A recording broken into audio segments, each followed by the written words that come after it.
Alright guys, so China series లో కొంచెం break ఇచ్చాను. ఎందుకంటే ఇప్పుడు కరెంట్ అఫైర్స్ H1B ఇష్యూ జరుగుతుంది కాబట్టి ఇండియాలో ఉండే చాలా ఛానల్స్ ఒక పర్స్పెక్టివ్ ఇస్తున్నారు. నేను ఆల్రెడీ అమెరికాలో ఉన్నాను కాబట్టి నా పర్స్పెక్టివ్ నేను షేర్ చేస్తున్నా. మొదట న్యూస్ రాగానే ఒక వీడియో చేశాను. ఆ వీడియో ఇక్కడ థంబ్నెయిల్ పెట్టాను. ఆ తర్వాత 24 hours లో కొన్ని క్లారిఫికేషన్స్ వచ్చాయి. ఆ క్లారిఫికేషన్స్తో రెండో వీడియో చేశాను. సో ఇవాళ మనం మాట్లాడబోయేది అసలు ఇది సర్జికల్ స్ట్రైకా ట్రంప్ది, దీనివల్ల అమెరికాకి నష్టమా, దీనివల్ల భారతదేశానికి నష్టమా, లేకపోతే అమెరికాకి ఏం అడ్వాంటేజెస్, భారతదేశానికి ఏం అడ్వాంటేజెస్, ఓవరాల్గా ఈ స్టార్ట్ చేసిన ఇష్యూ వలన అది మంచా చెడా అన్నది అట్లీస్ట్ నా పర్స్పెక్టివ్లో డిస్కస్ చేయడానికి ఈ వీడియో అయితే చేస్తున్నాను. ఓకే, మొదటిగా మోదీ గారి రియాక్షన్. ఆయన ఒక వాయిస్ క్లిప్ ఇక్కడ పెడతాను, మీరు చూడండి ఆయన ఏమన్నారు. हमारा कोई बड़ा दुश्मन नहीं है.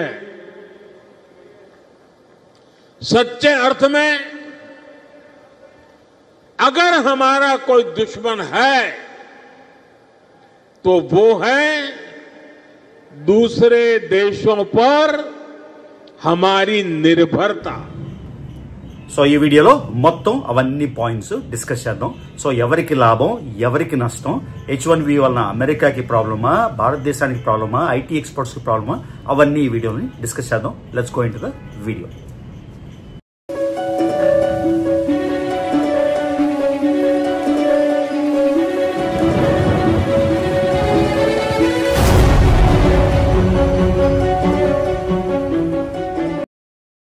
సో 24 గంటల తర్వాత క్లారిఫికేషన్ వచ్చిన దాన్ని బట్టి H1B ఎవరెవరైతే కరెంట్ అమెరికాలో ఉన్నారో వాళ్ళకి ప్రాబ్లం లేదని, లేకపోతే రెన్యూవల్స్ కి కూడా ప్రాబ్లం లేదని, ఎవరైతే 21 సెప్టెంబర్ తర్వాత H1B పిటిషన్ వేస్తారో వాళ్ళకే ప్రాబ్లం అని రావడంతో అందరూ అట్లీస్ట్ అమెరికాలో ఉండే H1B మెయిన్ గా వాళ్ళందరూ చాలా సంతోషం వ్యక్తం చేశారు, which is good.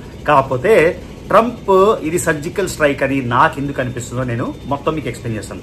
So Trump team ఏమీ స్టూపిడ్ కాదు, వాళ్ళు agenda driven, mission driven definite గా. ఓకే, సో ఫస్ట్ రోజు వైట్ హౌస్ లో ఆ ప్రొక్లమేషన్ ఇచ్చిన టైంలో వాళ్ళ సెక్రటరీలు ఇచ్చిన ఇన్ఫర్మేషన్ క్లియర్ గా $1,00,000 per 1 person per 1 year అని చెప్పి, ఆ తర్వాత వైట్ హౌస్ ప్రెస్ రిలీజ్ లో ఏం చెప్పారంటే ఇది ఆల్రెడీ ఉన్నోళ్ళకి వర్తించదు, ఓన్లీ కొత్త టాలెంట్ బయట నుంచి కొత్తగా వచ్చే వాళ్ళకి మాత్రమే అవుతుంది అని చెప్పారు.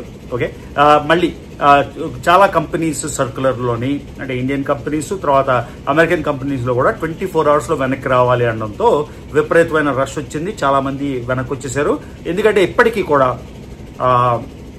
అఫీషియల్గా ట్రావెల్ ఉన్నా కూడా నో ప్రాబ్లము, ట్రావెల్ నుంచి బయటకు వచ్చినప్పుడు 100K పడదు అని చెప్పారు. కానీ ఆల్రెడీ ఈ రూల్ రాకముందే చాలా మంది అసలు USA బయటికి వెళ్ళడానికి కూడా భయపడుతున్నారు.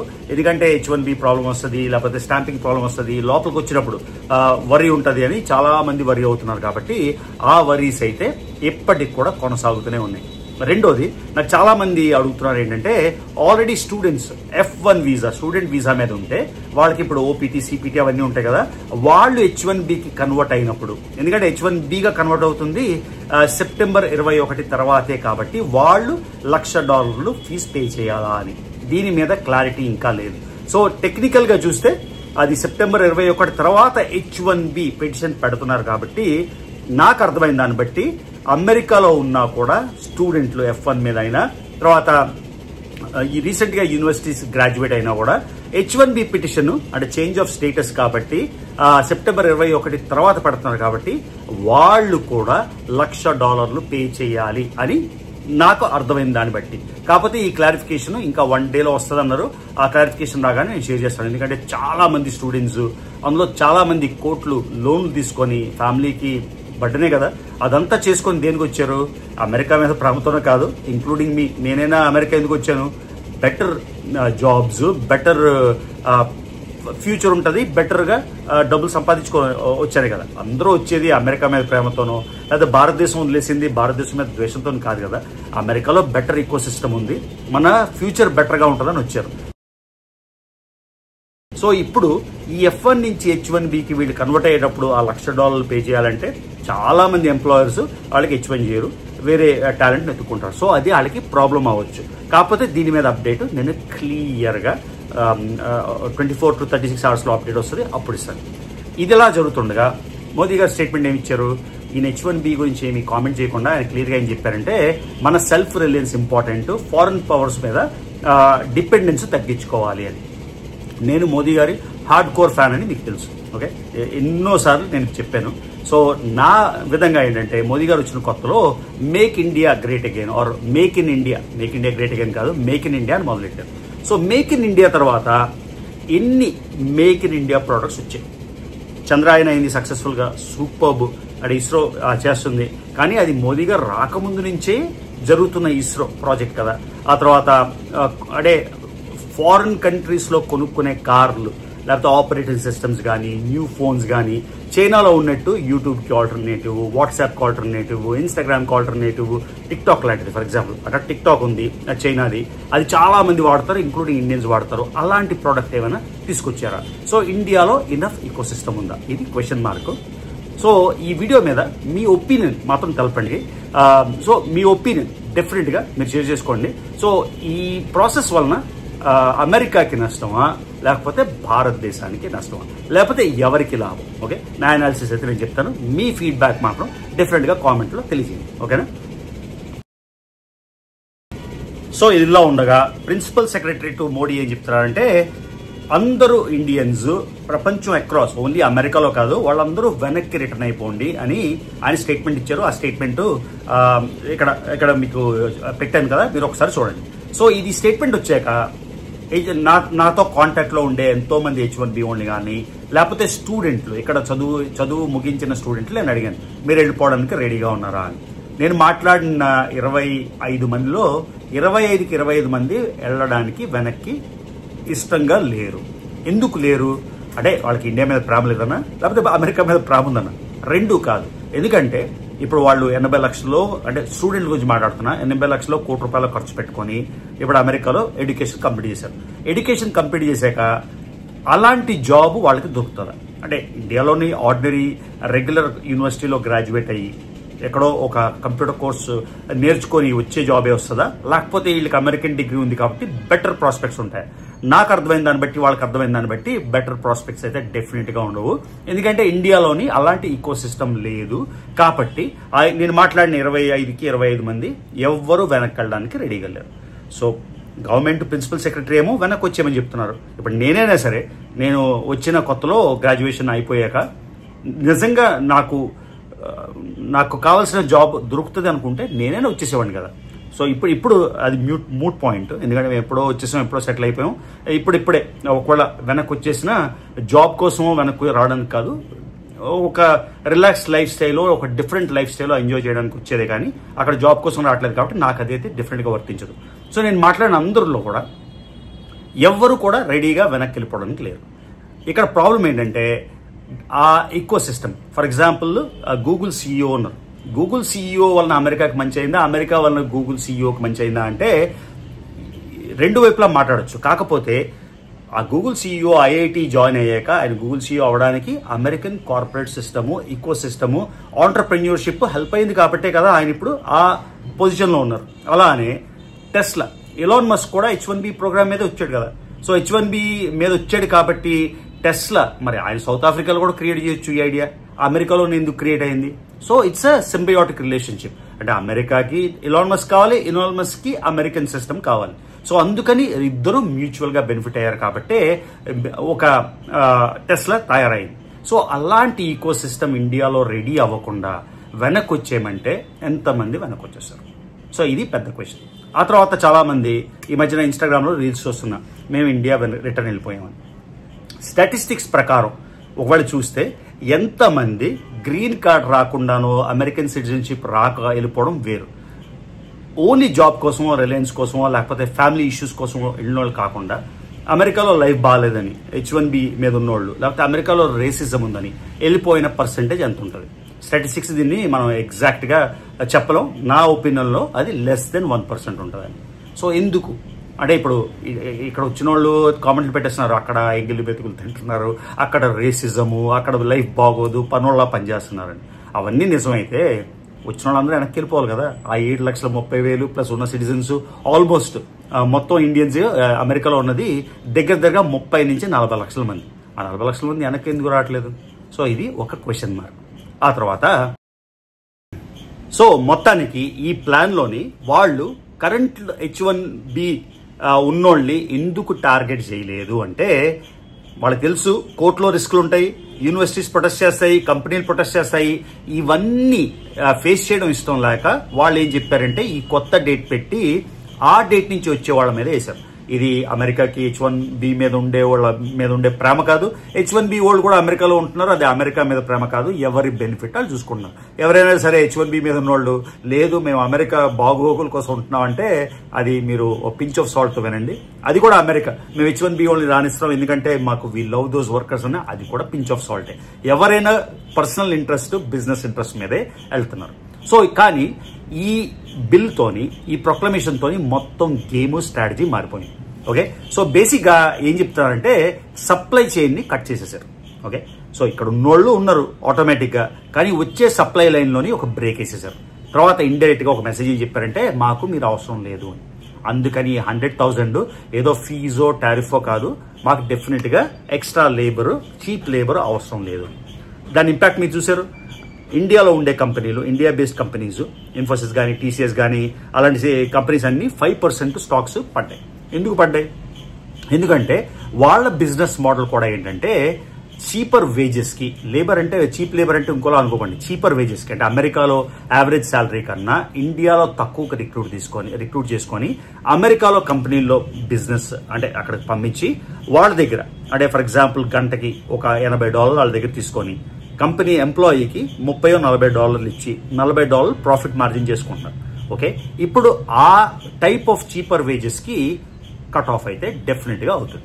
ఓకే, సో ఈ బిల్ వలన ఇంతకు ముందు ఏదో ఒక కంప్యూటర్ కోర్స్ చేసేసి అమీర్పేట్లోనో లేకపోతే ఇంకేదైనా రెప్యూటెడ్ ఇన్స్టిట్యూట్లోనో చేసేసి జాబ్కి వచ్చేవాళ్ళు, అలాంటి టైప్ ఆఫ్ జాబ్స్ కి డెఫినెట్ గా ప్రాబ్లం వస్తుంది. కానీ extra talented, very well talented, unique talent ఉన్న వాళ్ళని 100K ఉన్నా కూడా ఎవరు ఆపలేరు. సో ఇది ఎఫెక్ట్ అయ్యేది ఇలాగ టెంపరీగా కోర్స్ నేర్చేసుకొని లేకపోతే ఒక సాఫ్ట్వేర్ స్కిల్ని అంటే already something that cannot be replaced.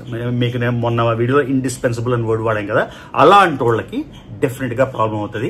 ఎవరైతే ప్యూర్గా టాలెంటెడ్ అయితే ఏదో సంథింగ్ యూనిక్ తీసుకురాగలరో వాళ్ళకి 100K కాదు $1 million ఫైన్ పెట్టిన ప్రాబ్లం అయితే లేదు. ఓకే, ఇప్పుడు ఈ కొత్త బిల్ తర్వాత అమెరికన్ యూనివర్సిటీస్కి ప్రతి ఇయర్ ఎన్నో లక్షల మంది వస్తారు. ఆ డ్రాప్ అవుట్స్ అన్ని చాలా పెరిగిపోతాయి. ఇప్పుడు ఎంతమంది 80 లక్షలు 90 లక్షలు ఖర్చు పెట్టి అమెరికా వచ్చి డిగ్రీ చేస్తారు ఈ H1B ఫీజు ఉంటే? రారు. కాబట్టి అమెరికన్ యూనివర్సిటీస్కి ఎన్రోల్మెంట్ పరంగా అది నష్టం. అందుకనే ఈ బిల్ వచ్చిన కొన్ని రోజుల ముందు 6 లక్షల మంది చైనీస్ స్టూడెంట్స్కి అమెరికా అయితే రానిచ్చింది, అంటే అవి భర్తీ చేయడానికి. సో అమెరికాకి టెంపరీగా యూనివర్సిటీస్ ఫిల్ అవ్వకపోతే, యూనివర్సిటీస్ చాలా ప్రైవేట్ యూనివర్సిటీస్ ఉంటే ఆ ఫీజు వలన ప్రాబ్లం వస్తుంది. సో అది అమెరికాకి ప్రాబ్లం. రెండోది, అమెరికాకి టాలెంట్ తగ్గిపోద్దా? ఎందుకు టాలెంట్ తగ్గిపోతుంది? ఒకవేళ అది ఆప్ చేసేసి కొత్త వాళ్ళని తీసుకురాకుండా లోపల ఉన్నోళ్ళని వాడుకోవడానికి ట్రై చేసి ఒకవేళ అది పని చేయకపోతే మళ్ళీ ఓపెన్ చేస్తారు. ఒకసారి ఆపేశారు కదా అని H1B ఓపెన్ చేస్తే ఎంతమంది వెనక్కి రారు? ఓ మా ప్రైడ్ దెబ్బతిన్నది మేము రావని.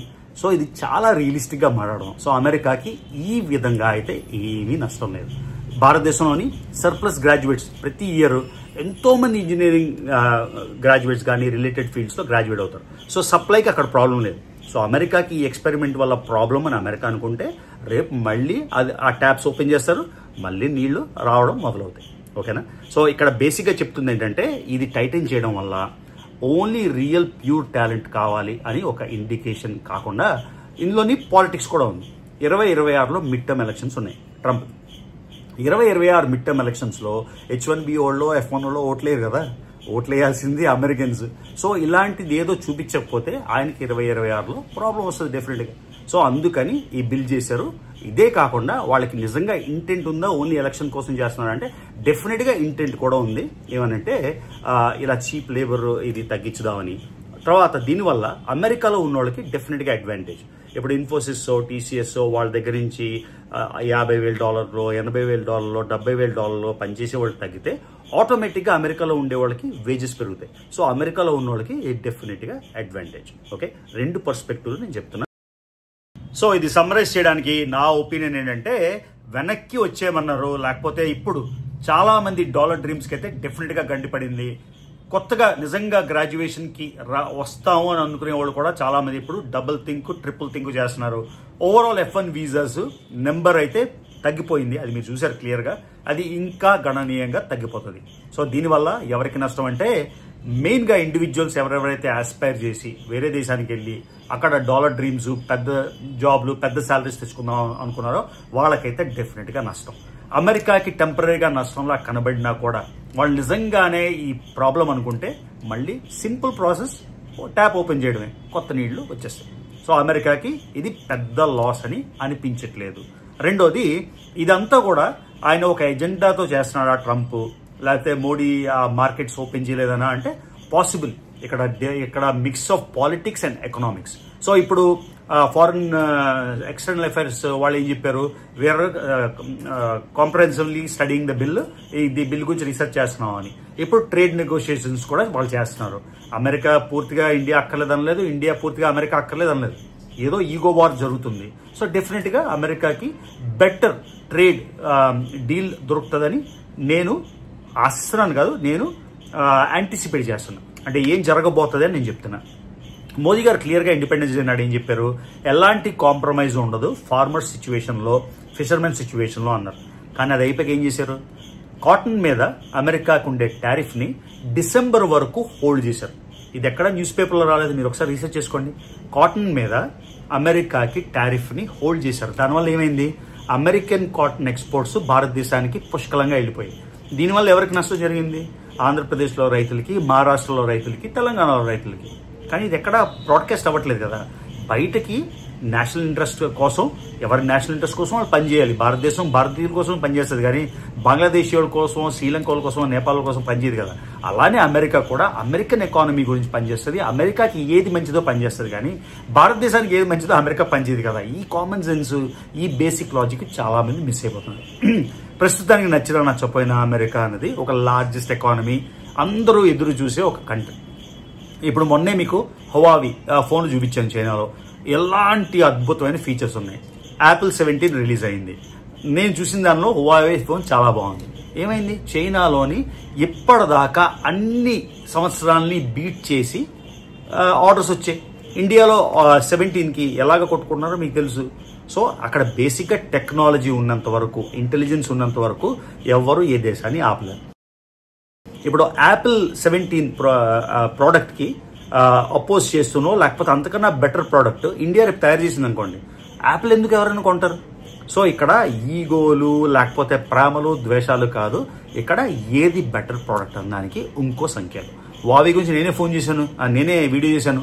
అందరూ అబ్బా ఏముంది అన్నారు, కానీ చైనా వాళ్ళే వావి కొనట్లే కదా. ఇప్పుడు వావి మార్కెట్ పర్సెంటేజ్ ఎంత, యాపిల్ మార్కెట్ పర్సెంటేజ్ ఎంత, ఇండిజినస్ చైనీస్ ప్రోడక్ట్ పర్సెంటేజ్ ఎంత, బయట ఫారిన్ కంపెనీ యాపిల్ ఎంత. నేను చూసి షాక్ అయిపోయాను నేనే, యాపిల్ 17 సేల్స్ చైనాలో చూసి, ఇండియాలో చూసి. సో ఇక్కడ బేసిక్గా మనకి ఈకో సిస్టమ్ ఉందా, లేకపోతే వెనక స్టూడెంట్లు, లేకపోతే ప్రతి ఇయర్ గ్రాడ్యుయేట్ అయ్యే స్టూడెంట్స్కి రీటైన్ చేయగలిగే ఇన్ఫ్రాస్ట్రక్చర్, ఆంటర్ప్రెన్యూరల్ స్కిల్స్ ఉన్నాయా, అది మెయిన్ ఇంపార్టెంట్. సో H1B మీద, లేకపోతే వేరే దేశం మీద మోదీ గారు క్లియర్గా ఇచ్చిన statement, self Reliance important. I also agree. ఇప్పుడు అమెరికా కూడా వేరే వాళ్ళ మీద డిపెండ్ అవ్వకుండా అమెరికా మీద సెల్ఫ్ రిలయన్స్ పెట్టుకోవాలి. ఇప్పుడు నేను అమెరికా సిటిజన్ కాబట్టి, నేను అమెరికాలో ఉంటున్నాను కాబట్టి ఈ స్టేట్మెంట్ చేస్తున్నా. అలానే చైనా అయినా, భారతదేశమైనా, ఆస్ట్రేలియా అయినా, ఎవరైనా సరే వాళ్ళ ఈకో సిస్టమ్ బిల్డ్ చేసి వాళ్ళ పీపుల్ని, ఇప్పుడు చైనాలో ఎంతమంది గ్రాడ్యుయేట్స్ వెళ్తారు, మళ్ళీ వెనక్కి వచ్చేస్తారు. ఎందుకంటే ఇప్పుడు చైనీస్ ఈకో సిస్టమ్ చాలా బ్రహ్మాండంగా తయారైంది కాబట్టి. ఒకవేళ అమెరికాలో డిగ్రీ తీసుకొని చైనా వెనక్కి వెళ్ళిపోతే అమెరికాలో వచ్చినంత శాలరీ రాదు, కానీ వాళ్ళకు కూడా వాళ్ళ డెవలప్మెంట్కి కానీ జాబ్ స్కోప్ కానీ ఉంది కాబట్టి చాలా మంది చైనా వెనక్కి వెళ్ళిపోతున్నారు. ఈ మధ్య నేను చైనా చూసే నాకే అనిపించింది, వావ్ ఇంత బ్రహ్మాండంగా ఉందా, ఇక్కడికి వెళ్తే ప్రాబ్లం లేదు అని. సో అలాంటి ఈకో సిస్టమ్ని, ఇన్ఫ్రాస్ట్రక్చర్ని, ఒక రియలిస్టిక్ మోడల్ని డెవలప్ చేయడం అది భారతదేశం ప్రభుత్వం భుజస్కంధాల మీద ఉంది. వెనక్కి వచ్చేయండి అని సింపుల్గా ఒక స్టేట్మెంట్ ఇస్తే ఎవరు రారు.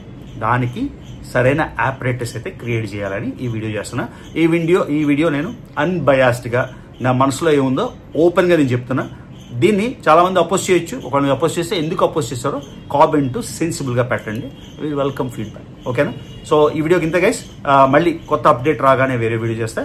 సో యాజ్ ఆల్వేస్ నా వీడియోస్ చూస్తున్నట్టయితే ఫాలో అవ్వకపోతే మర్చిపోకుండా సబ్స్క్రైబ్ చేసుకోండి, వీడియోస్ లైక్ చేయండి. చైనా సిరీస్ కంటిన్యూ చేస్తాం. ఓకేనా? See you in the next video.